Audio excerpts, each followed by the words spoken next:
नमस्ते, I am Pooja and from Himachal Pradesh. ध्यान से जुड़ने से पहले लाइफ काफ़ी डिस्टर्ब थी। एक्सेप्टेंस, जैसे कि अभी हम सभी जानते हैं कि एक्सेप्टेंस आ जाती है ध्यान में जुड़ने के बाद। ध्यान में जुड़ने से पहले जैसे सभी की लाइफ होती है नॉर्मली कि कुछ खास होता नहीं है। जो भी लाइफ में प्रॉब्लम आती है हम काफ़ी टेंशन में रहते हैं कि क्या करना है, कैसे करना है, इसको कैसे हैंडल करना है, ये प्रॉब्लम आई तो कैसे हैंडल करना है। और लेकिन धीरे धीरे धीरे धीरे जब हम बहुत टाइम के लिए एक लंबी प्रॉब्लम में रहते हैं तो हम थोड़े कूल होना स्टार्ट हो जाते हैं। बिल्कुल लाइफ में ऐसे हो जाते हैं कि कोई ऑप्शन नहीं है सिवाय इसके कि ठीक है जो हो रहा है वो हो रहा है। लेकिन फिर भी जब तक ध्यान नहीं आता है तब तक लाइफ में ऐसा रहता है कि प्रॉब्लम है, हम भी कूल हो गए हैं, लेकिन उसको झेलने की वो हिम्मत नहीं होती है। और वो हिम्मत जब दिसंबर 2022, मेरी लाइफ कुछ उससे पहले ऐसे ही चल रही थी, लेकिन दिसंबर 2020 से मेरी लाइफ में ध्यान की एंट्री यूट्यूब के थ्रू हुई। हाँ, ये पीएमसी चैनल तो नहीं था, लेकिन विपस्सना करके सडनली मेरे सामने यूट्यूब पे वीडियोस आनी स्टार्ट हो गई। किसी ने बताया नहीं, लेकिन खुद ही बोलते हैं कि फ्रिक्वेंसी अट्रैक्ट्स फ्रिक्वेंसी, और वो सारी चीज़ें होनी स्टार्ट हो गई और वो यूट्यूब की वीडियोस आनी स्टार्ट हो गई। तो वो ध्यान चल पड़ा कि चक्रा मेडिटेशन, एक एक चक्रास पे फोकस करके वो चीज़ चल रहा था। 1-2 महीना कंटिन्यू वही चलता रहा। फिर 2021 में आई थिंक फैब में पीएमसी की वीडियोस आनी स्टार्ट हो गई यूट्यूब पे मेरे सामने, जिसमें हरिद्वार में कुछ लोग ये पीएमसी का कुछ चल रहा था। तो वो सब देख के कुछ वो जो ध्यान सिखा रहे थे कि सांसों के ऊपर ध्यान देना और वो सारी चीज़ें, वो चीज़ें वहाँ से स्टार्ट हुई। मैंने सबको, जिनको भी बताया था अपने रिलेटिव या फ्रेंड्स को कि मेडिटेशन से ये होता है, मेडिटेशन से वो होता है, उनको फिर सब कुछ छोड़ने के लिए कह दिया कि छोड़ो और फोकस ऑन द ब्रीथ। फिर फोकस मतलब जो पत्री सर ने बताया हरिद्वार में कि हाँ ब्रीथ पे फोकस रखना है, कुछ भी नहीं करना है। पहले तो लगा क्योंकि सबको दिखता था मेडिटेशन में कि हाँ ये दिख रहा है, वो दिख रहा है, यहाँ जाते हैं वहाँ जाते हैं, लेकिन मुझे थर्ड आई एक्सपीरियंस कभी भी नहीं हुआ। और ऐसे ही रहा कि कुछ भी नहीं दिखता था, बस बैठे रहते थे आंखें बंद करके, बैठे रहना कि शायद कभी दिखेगा। क्योंकि एक होता है कि हमें क्यों नहीं दिखता है, सबको दिखता है, हमें क्यों नहीं दिखता है। पर फिर भी सब अपना एक्सपीरियंस बताते थे, उनका सुन के फिर मुझे लगता था कि ठीक है, मज़ा आता था सुन के कि अच्छा ऐसा होता है, अच्छा वैसा दिखता है, ठीक है। बैठी रहती थी, 1 साल हो गया करते करते कि शायद अभी दिखेगा, शायद अब मेरी एबिलिटी वहाँ पहुँच गई कि मुझे दिखेगा, लेकिन नहीं, वो फिर भी कुछ नहीं दिखा। फिर वसंता मैडम और प्रदीप विजय सर, वो तो सब जानते हैं, उनकी वीडियोज़ आनी सामने स्टार्ट हुई कि दिखना ज़रूरी नहीं होता है, मेडिटेशन में दिखना ज़रूरी नहीं है। तो मतलब कि वो लोग जिनको नहीं दिखता है उनमें काफ़ी पेशेंस है। अगर मैं अपनी बात करूँ तो बिना मतलब दिखे, कुछ दिख नहीं रहा है लेकिन फिर भी बैठे हुए हैं, उसमें बैठना बहुत हिम्मत का काम है कि कुछ भी नहीं दिख रहा है फिर भी बैठे हैं 1 घंटे तक, लेकिन बैठे हैं। लेकिन इनको दिख रहा है, उनको दिख रहा है तो टाइम अच्छे से निकल जाता है, 1 घंटा 2 घंटा देख सकते हैं, लेकिन हमें नहीं दिख रहा है फिर भी हम बैठे हुए हैं कि शायद। लेकिन ये है कि इसको छोड़ तो नहीं सकते, छोड़ने की तो कोई अब वो है नहीं, क्योंकि इच्छा भी नहीं है। और अगर इसको छोड़ते हैं तो मैंने महसूस किया है कि इसको छोड़ने के बाद एक अजीब सा फिर से होने लगता है कि डिस्टर्बेंस होने लगती है माइंड में, कि फिर से वही ओल्ड जो मेरी मतलब मुझे अपनी सेल्फ दिखती है कि पुरानी मैं क्या थी और अभी नहीं मैं क्या हूँ, अभी उसमें मैं दोबारा वापस जाने लगती हूँ कि वही माइंड मतलब कुछ ऐसा होने लगता है कि कैसे करना है लाइफ में, ये प्रॉब्लम है, वो प्रॉब्लम है, कैसे करना है, कैसे हैंडल करना है। लेकिन जैसे जैसे फिर मुझे मतलब एकदम ध्यान आ जाता है कि मैंने मेडिटेशन नहीं किया है, 1-2 दिन हो गया मेडिटेशन नहीं किया है। फिर जब मेडिटेशन में बैठते हैं तो फिर से कूल हो जाते हैं कि कोई बात नहीं, इट्स ओके। और फिर साथ में जब ये बुक्स रीड करना, ये सारा कुछ चला हुआ है, इससे भी काफ़ी हेल्प मिलती है। बेशक हम मेडिटेशन नहीं भी कर रहे हैं, लेकिन जब हम बुक्स पढ़ते हैं तो हमें काफ़ी हेल्प मिलती है। वो इतने ऋषिज़ की, इतने जो ब्रह्म ऋषिज़ हैं जो हिमालयाज़ में अभी भी रहते हैं, उनकी बुक्स रीड करके बहुत कुछ उनसे सीखने को मिलता है कि ये लोग गुरु शिष्य का जो होता है वो किस तरह का उनका होता है, कितनी डेडिकेशन, कितना डिवोशन वो अपने गुरु की तरफ रखते हैं, वो चीज़ें देखने को मिलती है।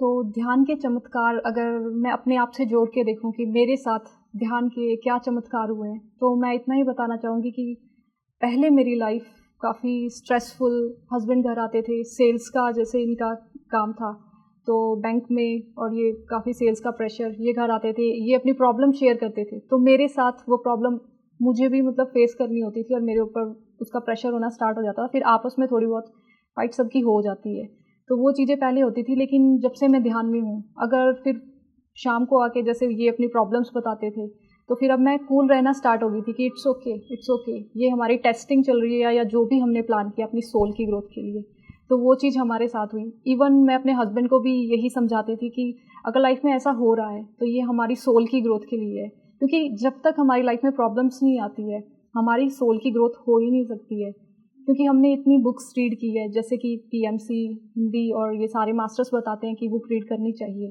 और वो इसीलिए बताते हैं क्योंकि इसमें यही लिखा है कि जब हम बुक्स रीड करते हैं तो इससे हमें कहीं ना कहीं बहुत चीज़ें क्लैरिटी हमारी लाइफ में आने लगती है। तो पत्री सर भी यही कहते हैं कि सबसे पहले किसी की लाइफ में फ़ियर होता है, जो मेरी लाइफ में भी था फ़ियर।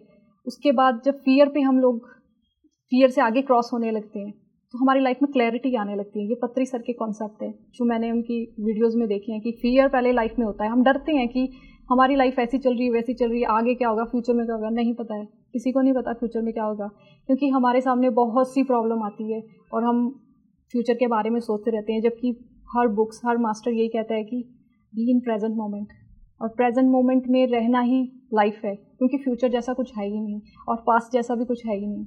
ये चीज़ सभी बोलते हैं, और ये चीज़ अब बुक्स से और मास्टर्स के जो लेसन्स हम लोग सुनते हैं, लेक्चर्स हम लोग सुनते हैं, उनसे क्लियर हो रहा है।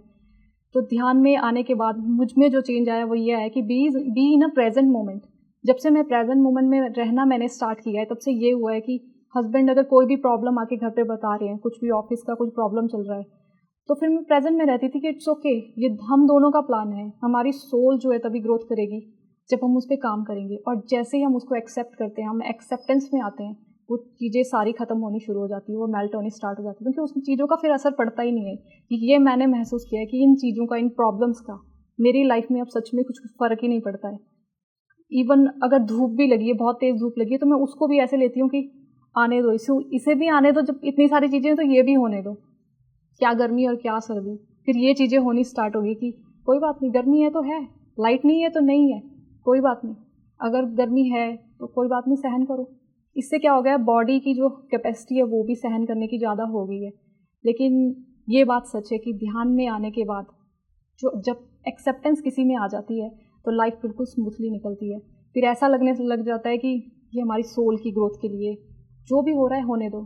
और बस मैं यही कहना चाहती हूँ कि हाँ, लाइफ में मेडिटेशन का होना बहुत ज़रूरी है, क्योंकि मैंने महसूस किया अगर मैं नहीं करती हूँ तो मैं डिस्टर्ब रहना स्टार्ट हो जाती हूँ। तो मैंने महसूस किया है कि मेडिटेशन होना लाइफ में जो बहुत ज़रूरी है, क्योंकि अगर मैं 1-2 दिन छोड़ दूँ तो मैं फिर से वही पुरानी सेल्फ में चली जाती हूँ, जो कि मैं जाना नहीं चाहती, क्योंकि वहाँ पे मुझे वो पुरानी पूजा देख के अब ऐसा लगता है कि ये मैं नहीं हूँ, और मुझे वो पसंद भी नहीं आती है, क्योंकि वो पहले मैं थी। अब अगर मैं उसी पूजा और उसी सेल्फ में रहना चाहूँ कि वो ओल्ड पूजा जो जिसमें रहती थी, अगर मैं वहाँ जाना चाहूँ तो मैं डिस्टर्ब होती हूँ, मुझे वो अच्छी नहीं लगती है खुद ही कि मैं क्या थी पहले। और जब मैं मेडिटेशन करती हूँ, आधा घंटा 1 घंटा बैठती हूँ, तो दोबारा से मैं पूरा मतलब उसी में आ जाती हूँ, एक प्रेजेंट मोमेंट में आ जाती हूँ, और मुझे फिर वो समझ आता है कि नहीं, वापस नहीं जाना है, और वापस जाने का कोई रास्ता है भी नहीं, हमें आगे जाना है और प्रेजेंट मोमेंट में रहना है। ये चीज़ मैंने देखी है अपनी लाइफ में, और मेडिटेशन तो मैं बिल्कुल नहीं छोड़ने वाली हूँ। इवन मेरे हस्बैंड भी मैंने अब देखा है कि जब से मैं मेडिटेशन करती थी, इनको कहती थी कि मेडिटेशन करो करो करो, मुझसे नहीं होता, नहीं करता, मैंने नहीं होता ही नहीं, आंखें बंद ही नहीं कर सकते। लेकिन अभी ये आना स्टार्ट हो गई इसमें। तो यस, जो एनर्जीज़ है, जब एक पर्सन भी घर में मेडिटेशन करता है तो तुम्हारी एनर्जी दूसरे पर्सन को हिट करती है, और वो आता है मेडिटेशन में, ये मैंने देखा है। और मैं आप सभी से भी यही कहूँगी कि यस, मेडिटेशन सबकी लाइफ बदलता है, इसने मेरी भी बदली है। एक बार ट्राई करके देखना चाहिए। पत्री सर बोलते हैं कि यस, साइंटिफिक हमारा ये होना चाहिए, साइंटिफिक माइंड होना चाहिए कि यस, ट्राई करते हैं 40 डेज़ के लिए, हमें ट्राई करना चाहिए। चेंजेस होते हैं नहीं होते हैं, एटलीस्ट आपको ट्राई करना चाहिए, क्योंकि हम ऐसे ही बोल देते हैं कि इससे क्या होगा, उससे क्या, एटलीस्ट सबको ट्राई करना चाहिए 40 डेज़ के लिए। मंदिरों में लोग 40 डेज़ के लिए जाते हैं कि ठीक है, शिव जी भगवान पे पानी चढ़ाते हैं, 40 डेज़ जाके देखते हैं कुछ होगा। जब आप वहाँ पे एक्सपेरिमेंट कर सकते हो तो यहाँ पे भी एक्सपेरिमेंट किया जा सकता है कि 40 डेज़ के लिए आंखें बंद करके बैठा जा सकता है और एक्सपेरिमेंट किया जा सकता है कि मेरे अंदर अब क्या चेंजेस आएंगे। वो हर किसी को करना चाहिए, मैंने भी यही किया है, और अब मैं इसको छोड़ नहीं पा रही हूँ, तो नहीं, मुझे छोड़ने की इच्छा है। और मैं सबके लिए यही बोलूँगी कि यस, पीएमसी से जुड़े रहो और इनका स्वाध्याय सीरीज़ देखते रहो। और अपनी बुक्स भी रीड करते रहो, मेडिटेशन करते रहो, लाइफ डेफिनेटली चेंज होगी। मेरी तो ये है। Thank you.